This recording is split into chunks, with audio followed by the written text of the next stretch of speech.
All right, welcome South Carolina Writers Association audience and those of you who are considering joining the South Carolina Writers Association. This is Authors Corner, and this is a program we've been piloting for 2021 as a membership benefit to our published authors inside the South Carolina Writers Association. If you're looking for additional information about SCWA and considering joining our ranks, there's so many benefits to being part of SCWA. Go out to myscwa.org and log in or check it out. Ask your questions there or send them to me directly. I'd be glad to get them in the chat, in the messages, down on the YouTube, wherever you want to put it. It's fine. We're glad to help you guys out with that. With me tonight, 2 doctors in the house. And since I'm 1 too, that makes us 3 doctors in the house. All of us overeducated people here on StreamYard with you tonight. I'm going to welcome in Dr. Arthur Turfa and Dr. Walter Curry. We're going to talk first with Art a little bit about poetry and writing historical fiction. And then we're going to talk with Walter a little bit about writing historical nonfiction and doing some historical research. So lots of good stuff to get to. And first and foremost, let's welcome Dr. Turfa into the stream. Good morning. Good morning. Oh my gosh, because it's dark already. I'm like, good morning, Dr. Turfa. How are you? Art, well, tell everybody who you are and what you do. Hello, Casey. Hello to you. Mornings are dark, and now that we've changed the time. I'm retired from several things. I'm retired as an educator. I was teaching English and German at Blythewood High School, go Bengals, for 12 years. To conclude my career there, I retired, I guess, as an English adjunct at Midlands Tech. I'm a Lutheran pastor in good standing, still doing a part-time interim, and retired Army reservist with veteran status. Right. Outside of that, I don't do too much.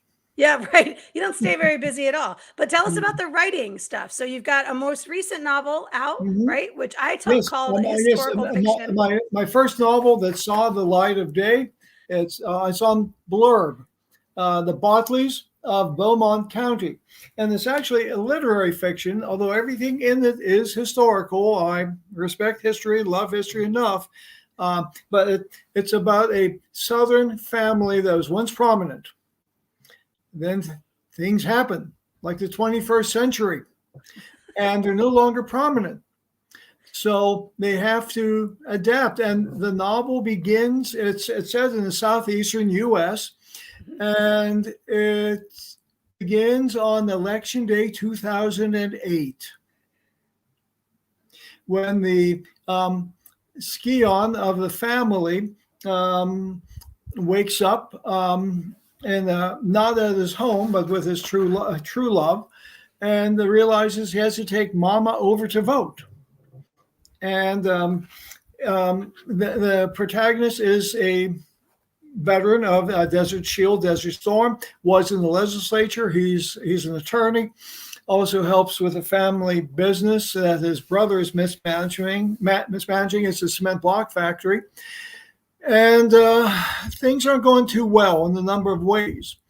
But the novel is about how they resolve them. It's since they're well-to-do Southerners, they are Episcopalians. And a lot of action takes place in and around St. Clement's Church, which has had an upheaval. The retired Army chaplain, originally from South Philly, has come down to be the interim rector. But what ties it together and the hint to the future is the main character's daughter keeps a journal, and that comes up, and just to see how the family will cope. So it's a Faulknerian theme, although the sentences are not Faulknerian.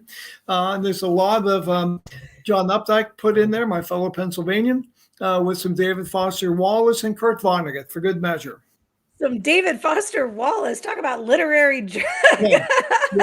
Okay, I'll give it to you. I wouldn't even attempt a David Foster Wallace. Well, I don't know if I attempt, but just his way of looking at things. And there's some poetry in there, lots of allusions, some of my own that the protagonist writes. And so it's interesting. And as someone who read it said that there's no one who's really evil, no one who's really good. And it's the old theological concept of being simultaneously a saint and sinner. Lots of gray areas there. That sounds like the Yeah, perfect family saga, perfect Southern family it is saga. indeed, That's with good stuff. memorable characters. But the first thing I had you come on for an SCWA thing, we talked about poetry because that's Mhm. most of your books. If people go out to Amazon and they put in Arthur Turfa, they're going to find poetry books. So tell us about your poetry. Where did this come from?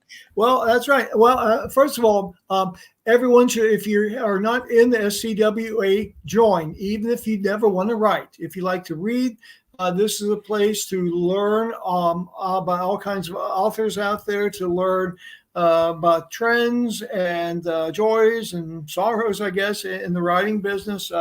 It's a really great organization that does an awful lot, and not just within this state.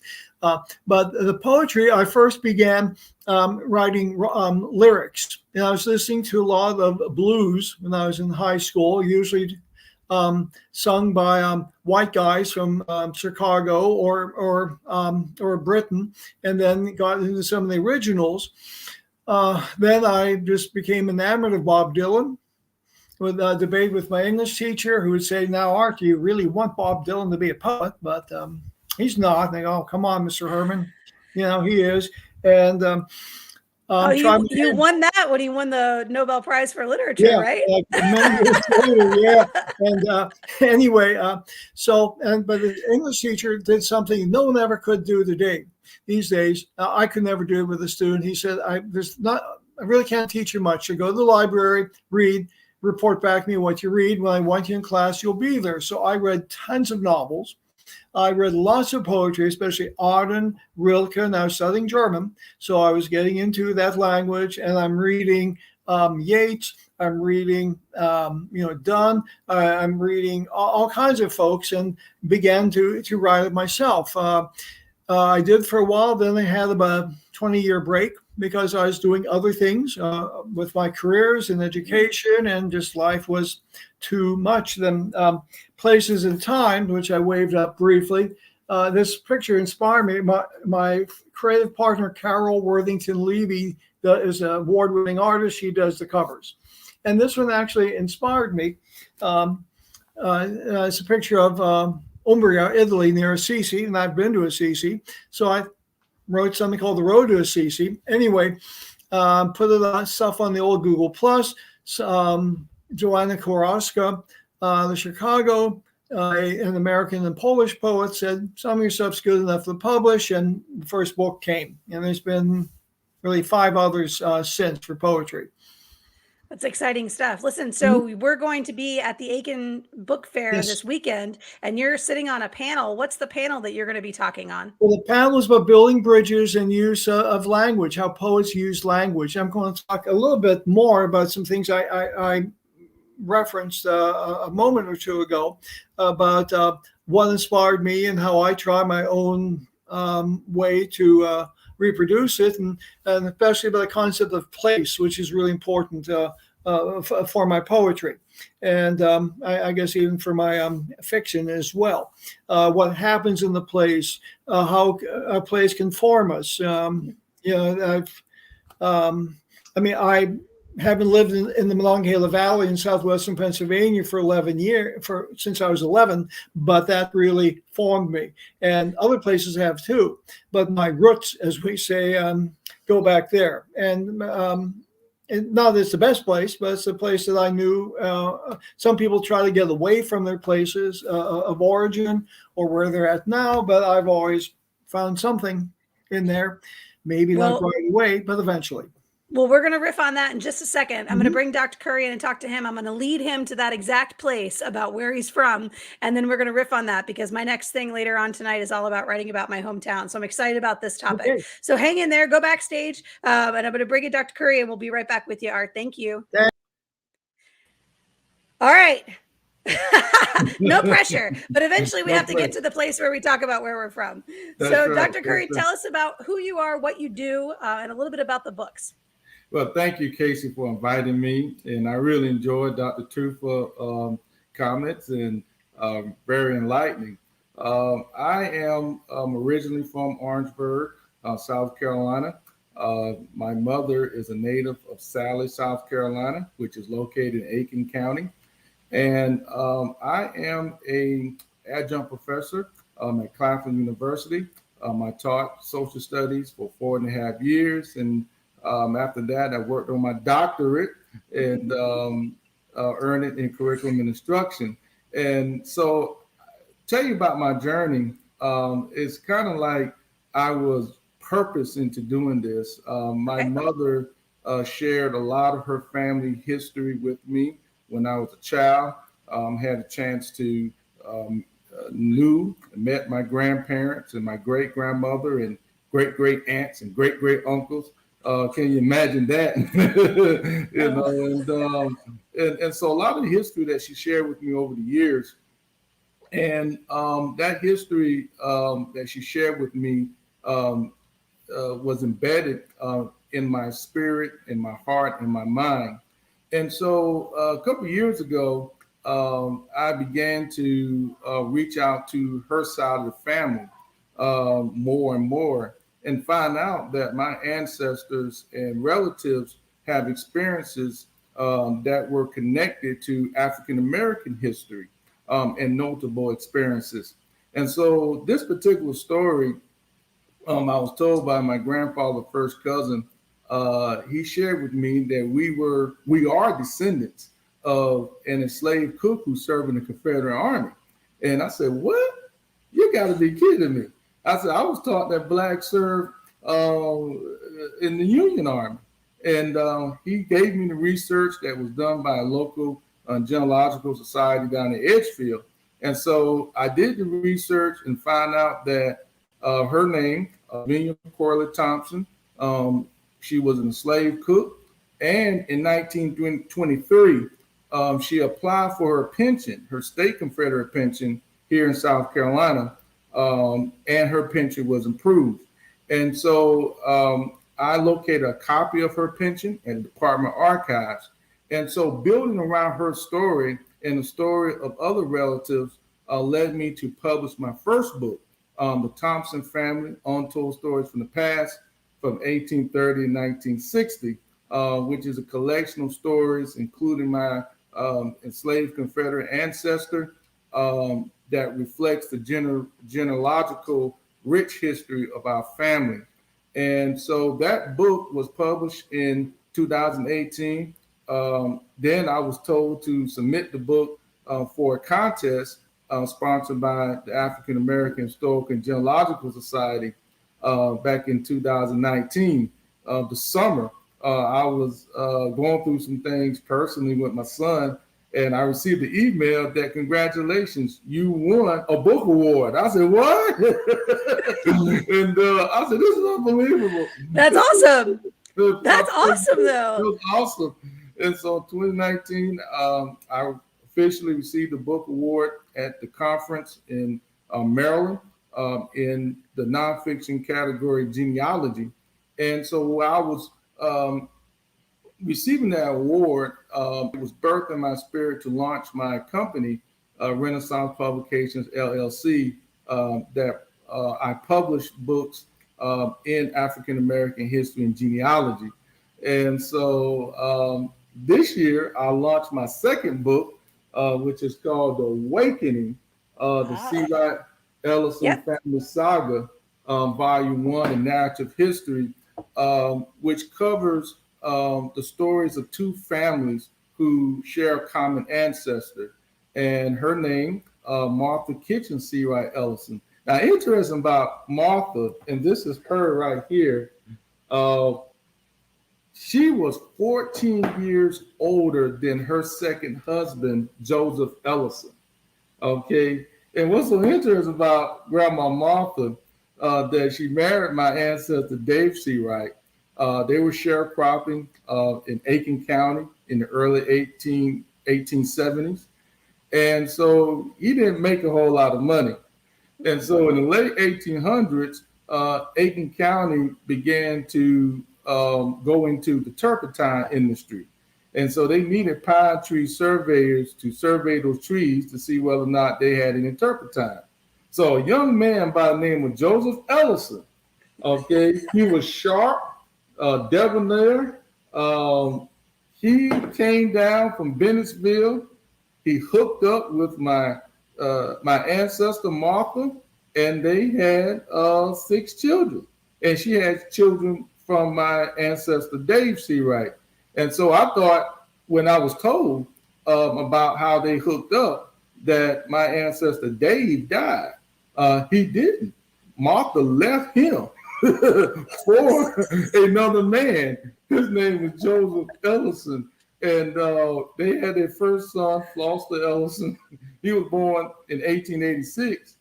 While the time he was married, she was married to my ancestor. And then I found out, looking at the census records, she married her second husband, Joseph Ellison, in 1890. And so this Man, that is some drama. You went in there and dug up some drama. Like, how do you discover this? Do you see like names that look the same and you start to kind of piece it together? Like, where does that story? That story is the kind of thing that's like buried unless you go through and start looking at these records. Yes, you're absolutely right. In the way I approach historical nonfiction from a genealogical standpoint, because I believe that in order for us to know American history, South Carolina history, our cultural history, we need to know our own family history. And so I have an ear for listening to oral stories of relatives, a lot of stories that my mom shared with me and other stories that my relatives shared with me over time. And so remembering those stories and then corroborating those stories with primary sources have led me to do the work that I'm doing right now. And when you're writing family history, to your point, you're going to dig up a lot of stuff. There's a lot of stuff in this book right here. The dirt is there. Yeah. There's some stuff. And so you have to have a balanced approach in how you tell it. And that's important, because when you're telling family history, you're looking at it from 2 perspectives, from a family historical perspective and a broader perspective, where you see that your family history is connected to larger aspects of history, whether it's African American history, South Carolina history, or history in general. And so that is a challenge sometimes, but I have figured out through my writing that connecting family history, telling those stories with the African American experience, with the South Carolina history experience, is truly a creative imagination that is contextualized, so you can get the most out of the history. Well, let me ask you this one question, then we're going to bring Art back in and we're going to talk about where we're from and how that informs what we do. When you're writing about historical nonfiction and you're putting these stories in context and you're choosing which details to leave in and which details to leave out, from a fiction perspective, Art and I are looking at it like, what makes it more interesting? What brings the drama, right? But from a historical perspective and an accuracy perspective, is it difficult to sort of remove the lens of today, right? Of like what matters to people today, and to try to instead, maybe be true to the original? Like, I guess my question, like, I wouldn't even know where to begin. And I read books like Unbroken, where Laura Hillebrand has like put everything she could find on Louis Zamperini into this thing. And I'm like, oh my God, this book is massive. So how do you go through like figuring out what to keep and what to get rid of? Like, what's the craft around that particular piece? That's a great question. My cousin, Turfa Corley Wright, she has published books on historical fiction. And from what she has told me, that historical fiction is appropriate, particularly when you don't want to talk about the facts that could offend the readers that we find most of the time in historic nonfiction, where characters are replaced with other characters, and you're telling the story, but you're telling it from a different character, or with the context. And so how I approach historical nonfiction, as far as the facts are concerned, I do my best to tell it all, because and tell it in a way that is factual, but also appeasing scholarship, where you're looking at the sources and you're interpreting the sources based on what you have. You look at my family history. I mentioned my ancestor who was an enslaved cook.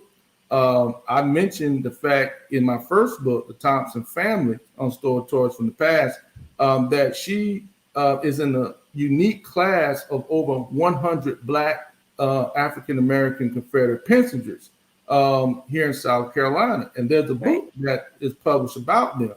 But when you look at her story, what I've discovered that is something unique about that, because many people don't know about African Americans service in the Confederate Army. It's something new. And many people have shared that with me that, oh my God, I've never been taught this. And so I'm bringing something different to the conversation of historical nonfiction. So you look at the evidence that you're researching and say, okay, this is something that the public need to know about.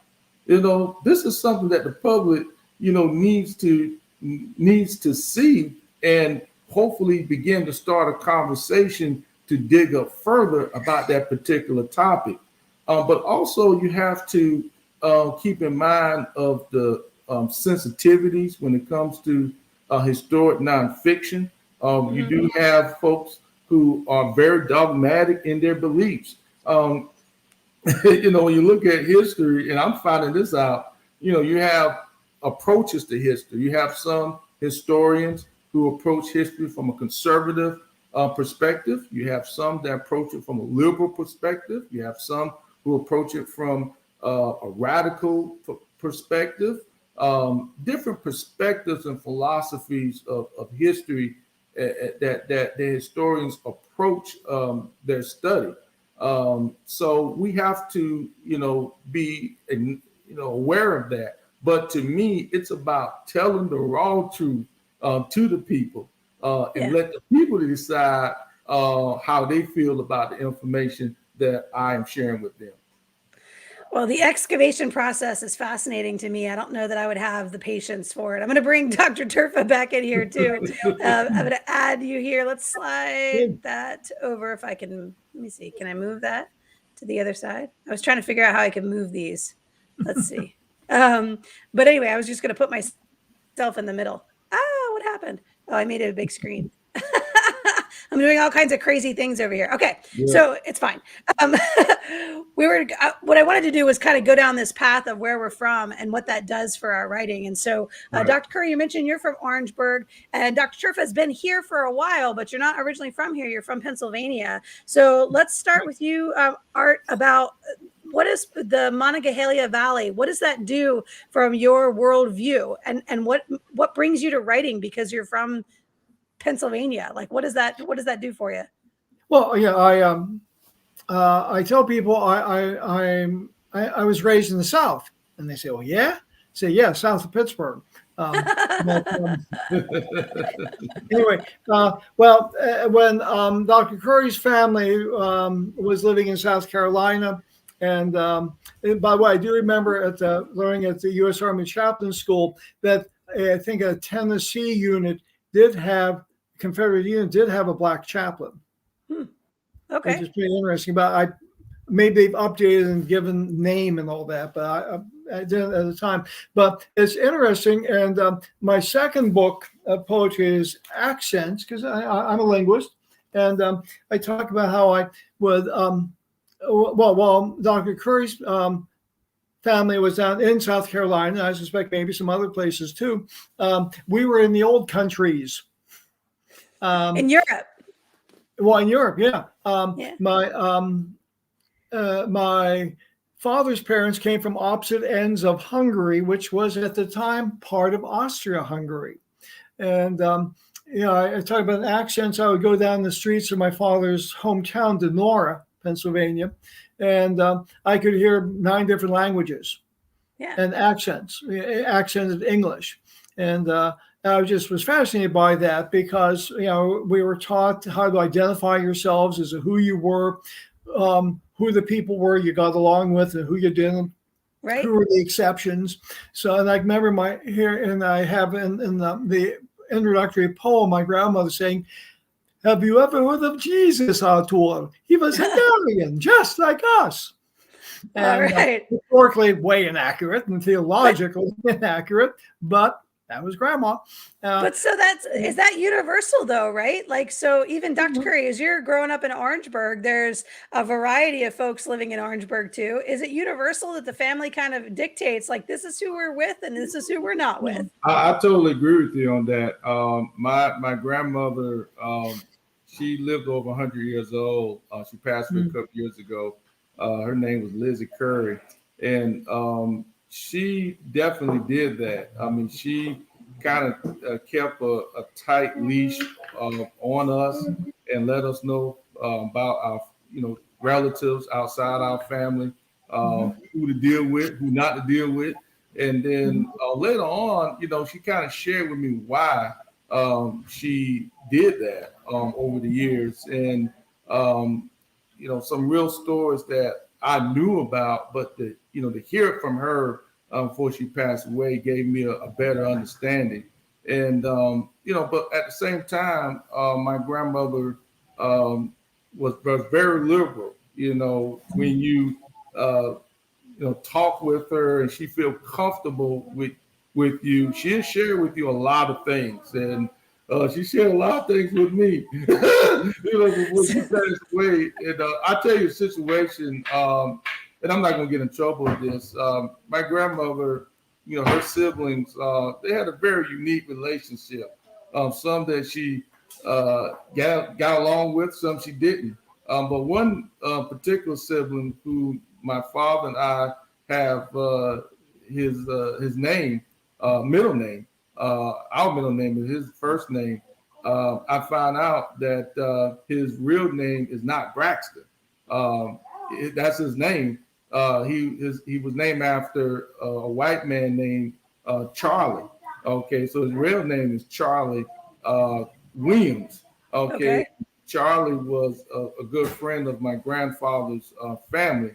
And then I found out the friction between them back in 1940, when my great-grandfather, her father, Jerome Williams, passed away, and he had over 60 acres of land. And so my uncle Braxton was still living in the household. And so he sold the property. And my great-grandmother was there by herself. This was around Christmas time. And so my grandma said that her and my grandfather came and, visit her mother and find out that, she was lonely, she was sad. And so my grandfather went out and gave her, her gifts and needs. And because of that incident, she held a grudge with my great uncle for a long time. And so those stories there kind of, make you realize that, there's a reason why the elders, have issues with other relatives, and They would tell their children, grandchildren, well, you don't need to deal with them. So those are like some of the sticking points that you got to really pay attention to. Yeah. But these are, so like from a writing perspective, right? So these are the things that we're digging up, that we're excavating, that are like sometimes seem a little distant and a little removed from us, multiple generations, right? But sometimes they're pretty immediate to us. They're like the direct relationships that we have, because Dr. Turfa's been writing with and been collaborating with a gal that you went to high school with, right? And so this relationship that you have, that's a relatively, strong relationship, and the background that y'all share out of that Pennsylvania town, that is, still very tight and very thriving. So talk a little bit about the story. Where do these stories go, right? How do you get them and you decide which ones do I put on paper and which ones do I just let go, right? Yeah. Well, now Carol and I met at the other end of Pennsylvania. And, now you have, I know in South Carolina, you have Midlands, Upstate, Low Country, and that. But nothing like the dichotomy, between Western and Pennsylvania and the Philadelphia area, which extends for a while. Different words. For instance, I grew up drinking pop and putting hamburger on the bun. In Philly, it was a soda and the hamburger on the roll. Yeah, Right. yeah. Right. I grew up talking about involved and going downtown, Yeah. and I say involved and downtown. Right. That's right. Right. But Carol and I met in, we were living in Plymouth Meeting, which was founded in 1704, just not even 20 years after Philadelphia, and named after the Friends Meeting House. And there was there were stops in the Underground Railroad near it. The suburban expansion encroachment has threatened some of these, either the buildings directly or building around it. You have sinkholes and things get a little lower. So we've been involved in doing some in the Village Remembered. I write ekphrastic poetry about some of her paintings. Right. But some of them is about the story of these places, but also the original library, which is a place of wonder for many of us. Right. And not just on a rainy day. It was within walking distance, easy walking distance. Traffic wasn't that bad.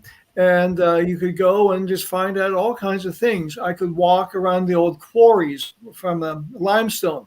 And even some of the kilns were still around and still are around.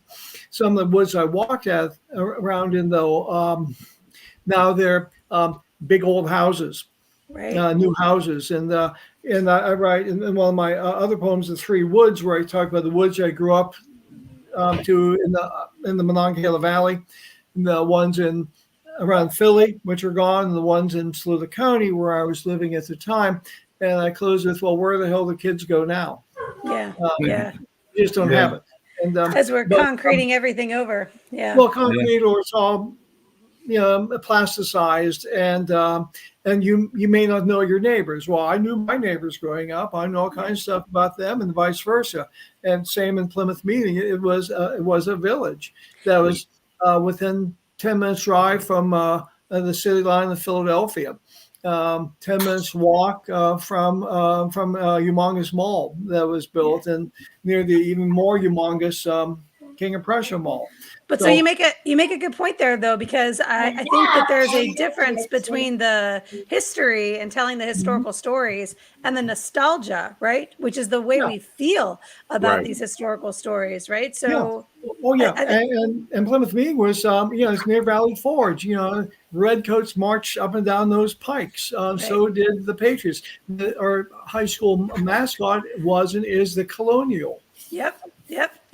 That's how, I mean, man, I grew up in Virginia, so it is chock full of that, man. Like even Old Dominion. There's connection between South Carolina and here. There was in Conshohocken, the old mill town where my dad worked in the steel mill as a metallurgist. There was a sutler named Hector who was a freed slave, a black freeman, and Hector Street's named after him. And there were African Americans coming up from Saluda County after World War I to get jobs there, and they celebrated the Saluda Day there, where they drag out the old recipes and things. And I found out about 8 years ago at a reunion that one of my friends, he said, "You're living in Saluda County," and he has family there.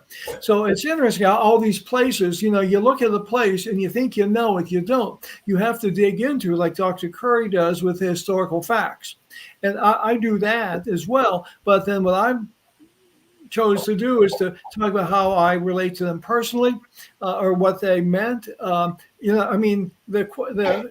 Friends, the Quakers, believed in learning, so they had that library open soon, and that opened up a lot of things. If it was built by yuppies, it would be all about making money. Or if it had been built by people who were just in the farming, it's like you shouldn't read. You get out there and you plant and reap. And when it's raining, you go inside and you shoe the horses or something. I mean, it's just it was a remarkable thing that's made so much possible. All right, so we're going to wrap this up before poor Dr. Curry has to hurt his child, because the look on your face, like you're just going to let this So get out. sorry It's about so this. great. I'm so No, sorry. no, no. Are you kidding? We do this great show called Parenting Porcupines on Saturdays, and my girlfriend always has her kids always come in the middle of the show and kiss her goodnight. So it's fantastic. It's awesome. It's the beauty of being online and being at home. But I do want to Yeah. give you a quick chance, Dr. Curry, to talk about the panel that you're going to be serving on Saturday, because we're all going to be at this Aiken Book Festival on Saturday. Yeah, that's right. And Art's going to be on the poetry panel, but you're going to be Yes. on historical, right? That's right. I'm going to be on the African American Historical Panel. I'm so excited. My colleague, Greg Estevez, he is an African American historian that focuses on Edisto Island research. And so we're going to be talking about African American experience. And to your point, Dr. Turfa, about places of historical interest. And that's very, very important, because I'm going to talk about how these places now become real when you do historical research, and how you connect those places to experiences, whether your family experiences or personal experiences. And so I'm going to share a little bit about that, and also some examples of that in my book, The Awakening, because in the appendix section are places like the town of Sally. There's history about the town of Sally. There's history about the Sawyerdale section. Probably the first published history of the Sawyerdale section, which is located in western Orangeburg County, ever before. So I'm going to talk about how important to look at historical places of interest and see and imagine, your relatives back in the day, how they walked those grounds, and how they, did what they had to do in those areas, how they lived.